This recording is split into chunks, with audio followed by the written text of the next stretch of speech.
Hello, good morning. അപ്പോൾ ഇന്ന് രാവിലെ ഒരു ചായയൊക്കെ കുടിച്ചുകൊണ്ട് ഒരു വ്ളോഗ് ആരംഭിക്കാമെന്ന് വിചാരിച്ചു. അങ്ങനെ രാവിലെ ഇന്ന് ബ്രേക്ക്ഫാസ്റ്റിന് പുട്ടാണ് ഉണ്ടാക്കുന്നത്. അപ്പോൾ പുട്ടിന് വെള്ളം ചൂടാക്കാനായിട്ട് വെച്ചിട്ടുണ്ട്. പുട്ടുപൊടി നനയ്ക്കുന്നതിന് വേണ്ടി ഈ പാത്രത്തിലാണ് കേട്ടോ ഞാൻ പുട്ടുപൊടി വറുത്ത് വെക്കുന്നത്. ഇവിടെ അങ്ങനെ കൂടുതലും ദോശയും ഇഡലിയും അങ്ങനെയൊക്കെയുള്ള സാധനങ്ങളാണ് ഉണ്ടാക്കുക. അത് കാരണം ഇപ്പോൾ അങ്ങനെ അരിയൊന്നും മില്ലിൽ കൊണ്ടുപോയി വറുത്തൊന്നും വെക്കാറില്ല, പൊടിച്ച് വറുത്തൊന്നും വെക്കാറില്ല. ഞാൻ കുറച്ച് ആവശ്യത്തിനെടുത്ത് പൊടിക്കുകയാണ് ചെയ്യുന്നത്. അങ്ങനെ അന്നത്തേക്കുള്ളത് മാത്രമേ പൊടിക്കാറുള്ളൂ കേട്ടോ. അങ്ങനെ പൊടിയെല്ലാം ഒരു വലിയൊരു ഉരുളിയിലേക്ക് തട്ടിയിട്ടിട്ടുണ്ട്. അതിലേക്ക് കുറച്ച് ഉപ്പ് പൊടിയും കൂടെ ചേർത്ത് കൊടുക്കുന്നുണ്ട്. നമ്മുടെ വെള്ളമൊക്കെ നമ്മൾ ചൂടായിട്ട് എടുത്തിട്ടുണ്ട്. വെള്ളം തിളയ്ക്കേണ്ട ആവശ്യമൊന്നുമില്ല, ഒന്ന് ചെറുതായിട്ട് ചൂടായാൽ മതി. പുട്ടുപൊടി നല്ല സോഫ്റ്റായിട്ടിരിക്കും. അതിന് വേണ്ടിയിട്ടാണ് അങ്ങനെ ചെയ്യുന്നത്. അങ്ങനെ കുറേശ്ശെ വെള്ളം ഒഴിച്ച് കൊടുക്കുകയാണ്. കുറച്ച് വെള്ളം ഒഴിച്ചിട്ട് ഇത്തിരി നേരം ഞാനൊന്ന് വെക്കുന്നുണ്ട്, എന്നിട്ടാണ് നനച്ച് കൊടുക്കുന്നത്. ഇത്തിരി നേരം കഴിയുമ്പോൾ പൊടിയൊന്ന് നനച്ച് കൊടുക്കും. നമുക്കിവിടെ ഒരു കൊല പഴുത്തിരിപ്പുണ്ടായിരുന്നു. നമ്മുടെ വീട്ടിൽ തന്നെ ഉണ്ടായതാണ് കേട്ടോ, പൂവൻകായാണ്.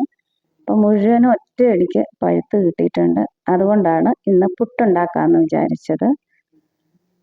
കുറേയൊക്കെ ഇങ്ങനെ തറയിൽ അമർന്നിട്ട് ചതഞ്ഞ പോലെ ആയിട്ടുണ്ടായിരുന്നു. കേടൊന്നും ആയിട്ടില്ല. പിന്നെ പഴം ഞാൻ ഒരിടത്ത് കൊണ്ടുവന്ന് കുത്തി വെച്ചിട്ടുണ്ട്. അത് കൂടുതൽ ചീഞ്ഞ് പോകാതിരിക്കാൻ വേണ്ടിയിട്ടാട്ടോ. അങ്ങനെ പൊടിയൊക്കെ നനച്ചെടുത്തിട്ടുണ്ട്. ഇനി ഞാൻ ഈ പൊടി മിക്സിയുടെ ജാറിലിട്ടൊന്ന് പൊടിച്ചെടുക്കുന്നുണ്ട്. ഞാൻ ഇന്നും അങ്ങനെ തന്നെയാണ് ചെയ്യാറുള്ളത്. അപ്പോൾ നല്ല സോഫ്റ്റ് പുട്ട് കിട്ടും. അങ്ങനെ ചെയ്തിട്ടില്ലാത്തവർ അങ്ങനെയൊന്ന് ചെയ്ത് നോക്കണം. അങ്ങനെ ആദ്യത്തെ ട്രിപ്പ് ഞാനൊന്ന് പൊടിച്ചെടുത്തിട്ടുണ്ട്. അങ്ങനെ പൊടിയെല്ലാം ഞാൻ മിക്സിയുടെ ജാറിലിട്ട് പൊടിച്ചെടുത്തിട്ടുണ്ട്. കണ്ടോ, നല്ല സോഫ്റ്റായിട്ട് കിട്ടിയിട്ടുണ്ട്. ഇനി ഞാൻ കുറച്ച് മെഴുക്കുവരട്ടി ഉണ്ടാക്കാനായിട്ട് ഉരുളക്കിഴങ്ങ് അരിഞ്ഞെടുത്തിട്ടുണ്ടായിരുന്നു. അപ്പോൾ ചോറിന് രാവിലെ കൊടുത്തുവിടാനായിട്ടാണ് കേട്ടോ. അങ്ങനെ ഉരുളക്കിഴങ്ങ് ഞാൻ ഇഡ്ഡലി പാത്രത്തിൽ കുറച്ച് വെള്ളമൊക്കെ ഒഴിച്ച് അതിൽ തട്ടൊക്കെ വെച്ചിട്ട് അതിലേക്ക് വെച്ച് കൊടുക്കുന്നുണ്ട്. ഇത് ഇങ്ങനെ ഒന്ന് വേവിച്ചെടുക്കും. ഞാൻ ഇപ്പോൾ കുറേ നാളായിട്ട് ഞാൻ ഇങ്ങനെയാണ് ചെയ്യുന്നത്. ഇപ്പോൾ ഗ്യാസിന് ക്ഷാമം ആയതുകൊണ്ട് തന്നെ ഇൻഡക്ഷൻ കുക്കറിലാണ് കൂടുതൽ പണികളും ചെയ്യുന്നത്. അങ്ങനെ അത് ഇൻഡക്ഷൻ കുക്കറിലേക്ക് വെച്ച് ഓൺ ചെയ്ത് കൊടുത്തിട്ടുണ്ട്. ഇനി ഞാൻ ബൗളിലേക്ക് കുറച്ച് വെളിച്ചെണ്ണ ഒഴിച്ച് വെക്കുന്നുണ്ട്. ഇതിൽ വെളിച്ചെണ്ണ ഒഴിച്ചിട്ട് ആണ് ഞാൻ എടുക്കുന്നത്. വൈകുന്നേരം വരെയുള്ള വെളിച്ചെണ്ണ ഇതിലേക്ക് ഒഴിച്ച് വെക്കും. എപ്പോഴും അപ്പോൾ വലിയ കുപ്പി പൊക്കി എടുക്കണ്ടല്ലോ, അതിന് വേണ്ടിയിട്ടാണ്. ഉരുളക്കിഴങ്ങ് അവിടെ ഇരുന്ന് വേവുന്ന സമയം കൊണ്ട് ഞാൻ ഫ്രൈ പാൻ സ്റ്റൗവിലേക്ക് വെച്ചിട്ടുണ്ട്. പാൻ ചൂടായി കഴിഞ്ഞപ്പോൾ അതിലേക്ക് ആവശ്യത്തിന് വെളിച്ചെണ്ണ ഒഴിച്ച് കൊടുക്കുന്നുണ്ട്. നമ്മുടെ ഉരുളക്കിഴങ്ങിന് വേണ്ട സവാളയൊക്കെ ഒന്ന് വഴറ്റിയെടുക്കാം. ആ സമയം കൊണ്ട് ഉരുളക്കിഴങ്ങ് അവിടെ നിന്ന് വെന്ത് കിട്ടും. പെട്ടെന്ന് തന്നെ ഇങ്ങനെ മെഴുക്ക് പുരട്ടി റെഡിയാക്കി എടുക്കാം. ഞാനിങ്ങനെയാണ് ഇപ്പോൾ കുറച്ച് നാളായിട്ട് ചെയ്യുന്നത് കേട്ടോ. അതുപോലെ ചൂടാക്കാനുള്ള സാധനങ്ങളാണെങ്കിലും ഞാൻ ഇഡ്ഡലി പാത്രത്തിൻ്റെ തട്ടിൽ വെച്ച് തോരനൊക്കെ ആവി കയറ്റി എടുക്കുകയാണ് ചെയ്യുന്നത്. എൻ്റെ ഓവൻ ഒരു ചെറിയ കംപ്ലൈൻറ്റ് പറ്റിയിട്ടുണ്ട്. അത് ഇതുവരെ ശരിയാക്കാനായിട്ട് കൊണ്ടുപോയിട്ടില്ല. അതുകൊണ്ടാണ് ഇങ്ങനെയൊക്കെ ചെയ്യേണ്ടി വരുന്നത്. അപ്പം ഞാൻ സവാളയൊക്കെ ഇട്ട് കൊടുത്തിട്ടുണ്ട്. അതിലേക്ക് പെട്ടെന്ന് വഴന്ന് കിട്ടുന്നതിന് വേണ്ടിയിട്ട് ഉപ്പിട്ട് കൊടുത്തിട്ടുണ്ട്. 2 തണ്ട് കറിവേപ്പില കൂടെ ഇട്ട് കൊടുക്കുന്നുണ്ട്. ഞാൻ ഈ ഉരുളക്കിഴങ്ങ് മെഴുക്ക് പുരട്ടിയുടെ റെസിപ്പിയാണ് ഫസ്റ്റ് വീഡിയോ ഇട്ടത്. ആദ്യം ഞാനിട്ട വീഡിയോ പോയി കാണുകയാണെങ്കിൽ ഇതിൻ്റെ റെസിപ്പി കാണാനായിട്ട് പറ്റും. അങ്ങനെ നമ്മുടെ ഉരുളക്കിഴങ്ങ് ഇഡ്ഡലി പാത്രത്തിൻ്റെ തട്ടിൽ നിന്നൊക്കെ എടുത്തിട്ടുണ്ട്, വെന്തിട്ടുണ്ട്. വെന്തങ്ങ് കുഴയുകയൊന്നും വേണ്ട കേട്ടോ, ഒരു പകുതി കുക്കായാൽ മതി. അതിനുശേഷം ബാക്കി നമുക്ക് ഇതിലേക്കിട്ട് വേവിച്ചെടുക്കാം. അങ്ങനെ അതിലേക്ക് പൊടികളൊക്കെ ചേർത്ത് കൊടുക്കുന്നുണ്ട്. മഞ്ഞൾപ്പൊടി, മുളക് പൊടി ഒക്കെ ഇട്ട് കൊടുക്കുന്നുണ്ട്.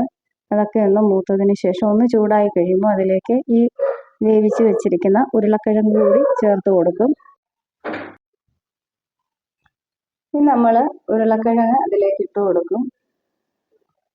ഇനി കുറച്ച് കഴിയുമ്പോഴത്തേക്ക് നന്നായിട്ട് മുരിഞ്ഞ് നല്ല ഭംഗിയായിട്ട് വരും കേട്ടോ. ഞാനൊന്ന് അടച്ച് വെച്ചൊക്കെ കൊടുക്കുന്നുണ്ട് കേട്ടോ. അടച്ച് വെച്ച് കഴിയുമ്പോൾ ഇതിൻ്റെ ഉപ്പും മുളകും എല്ലാം പിടിച്ച് നല്ല ഭംഗിയായിട്ട് മുരിഞ്ഞ് കിട്ടും. അപ്പം ഞാനിങ്ങനെയാണ് ഇപ്പോൾ കുറച്ച് നാളായിട്ട് മെഴുക്ക് പുരട്ടി, പ്രത്യേകിച്ച് ഉരുളക്കിഴങ്ങൊക്കെ മെഴുക്ക് പുരട്ടുന്നത് കേട്ടോ. ഇങ്ങനെ ചെയ്തിട്ടില്ലാത്തവരൊക്കെ ഒന്ന് ചെയ്ത് നോക്കിക്കോ. എണ്ണയുടെ ഉപയോഗം കുറയ്ക്കാം, പിന്നെ സമയവും ലാഭിക്കാം. പെട്ടെന്ന് നമുക്ക് ഉരുളക്കിഴങ്ങ് മെഴുക്ക് പുരട്ടി റെഡിയാക്കി എടുക്കാൻ പറ്റും. ഞാനൊന്ന് അടച്ചു വെച്ച് കൊടുക്കുകയാണ് കേട്ടോ. ഇനിയിപ്പോൾ പുട്ട് പുഴുങ്ങാൻ വേണ്ടിയിട്ട് ഇൻഡക്ഷൻ കുക്കറിലേക്ക് ഒരു കുക്കർ വെച്ച് കൊടുക്കുന്നുണ്ട്. അപ്പം ഞാനൊരു പുതിയ പുട്ടുകുറ്റി മേടിച്ചിട്ടുണ്ടായിരുന്നു ഫ്ലിപ്കാർട്ടിൽ നിന്ന്.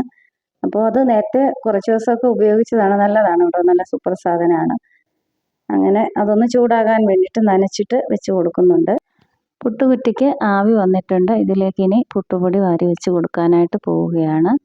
കുറേ നാളായിട്ടുള്ള ആഗ്രഹമായിരുന്നു ഒരു കുറ്റി വാങ്ങണമെന്നുള്ളത്. ചിരട്ടപ്പുട്ടായിരുന്നു ഇപ്പോൾ കുറേ വർഷങ്ങളായിട്ട് ഇവിടെ ഉണ്ടാക്കിക്കൊണ്ടിരുന്നത്. അപ്പോൾ പുട്ടുകുറ്റി വാങ്ങിയതിന് ശേഷം ഇവിടെ ഇതിലാണ് പുട്ടുണ്ടാക്കുന്നത്. ഇപ്പോൾ ചിരട്ടപ്പുട്ട് ആർക്കും വേണ്ട, എല്ലാവരും ഇപ്പം കുറ്റിയിലെ പുട്ടാണ് കഴിക്കുന്നത്. കുറേ നാളായിട്ട് പണ്ടൊക്കെ കഴിച്ചിട്ടുള്ള ഒരു ഓർമ്മ മാത്രമേ ഉള്ളായിരുന്നു. എനിക്ക് തോന്നുന്നു കുറേ വർഷം 15 വർഷത്തോളം ഇവിടെ ചിരട്ടപ്പുട്ട് തന്നെയാണ് ഉണ്ടാക്കിക്കൊണ്ടിരുന്നത്. അപ്പോൾ നമുക്ക് തോന്നുമല്ലോ പുട്ടുകുറ്റിയിലെ പുട്ട് കഴിക്കണമെന്ന്. അങ്ങനെ ഒരു തോന്നലിൽ അങ്ങ് വാങ്ങിയതാണ്. അങ്ങനെ പൊടിയൊക്കെ പുട്ടുകുറ്റിയിൽ നിറച്ച് കൊടുത്തിട്ടുണ്ട്. ഏറ്റവും അവസാനം ഞാൻ കുറച്ച് തേങ്ങയും കൂടെ വെച്ച് കൊടുക്കുന്നുണ്ട്. കുറ്റി കുക്കറിലേക്ക് വെച്ച് കൊടുക്കുന്നുണ്ട്. ഇനി അതവിടെ ഇരുന്ന് പെട്ടെന്ന് ആവി വന്നോളൂ കേട്ടോ. നമ്മുടെ മെഴുക്ക് പുരട്ടി എന്തായി എന്ന് നോക്കാം. മെഴുക്ക് പുരട്ടിയൊക്കെ റെഡി ആയിട്ടുണ്ട്. നന്നായിട്ട് മുരിഞ്ഞ് കിട്ടിയിട്ടുണ്ട്. അപ്പോൾ ഇങ്ങനെ എല്ലാവരും ഒന്ന് മെഴുക്ക് പുരട്ടി ഉണ്ടാക്കി നോക്കണം കേട്ടോ. ഒരുപാട് എണ്ണയുടെ ആവശ്യമില്ല, സമയലാഭവും ഉണ്ട്. നമ്മുടെ പുട്ടിന് ആവി വന്നിട്ടുണ്ട്. അപ്പോൾ പുട്ടൊക്കെ കാസറോളിലേക്ക് കുത്തിയിടാനായിട്ട് പോവുകയാണ്. അപ്പോൾ ഇന്നത്തെ രാവിലത്തെ ജോലിയൊക്കെ ഒതുങ്ങിയിട്ടുണ്ട്. പിന്നെ മെഴുക്ക് പുരട്ടിയൊക്കെ റെഡി ആയിട്ടുണ്ട്. പിന്നെ ചോറിന് കൊണ്ടുപോകാനായിട്ട് മീൻ ഫ്രൈ ഉണ്ട്, നമ്മുടെ ചുമന്ന മീൻ, പിന്നെ ചമ്മന്തി, തൈര്, കുറച്ച് മീൻ കറി ഇരിപ്പുണ്ട്. അപ്പോൾ ഇതൊക്കെയാണ് ഇന്ന് ചോറിന് കൊടുത്തു വിടുന്നത്.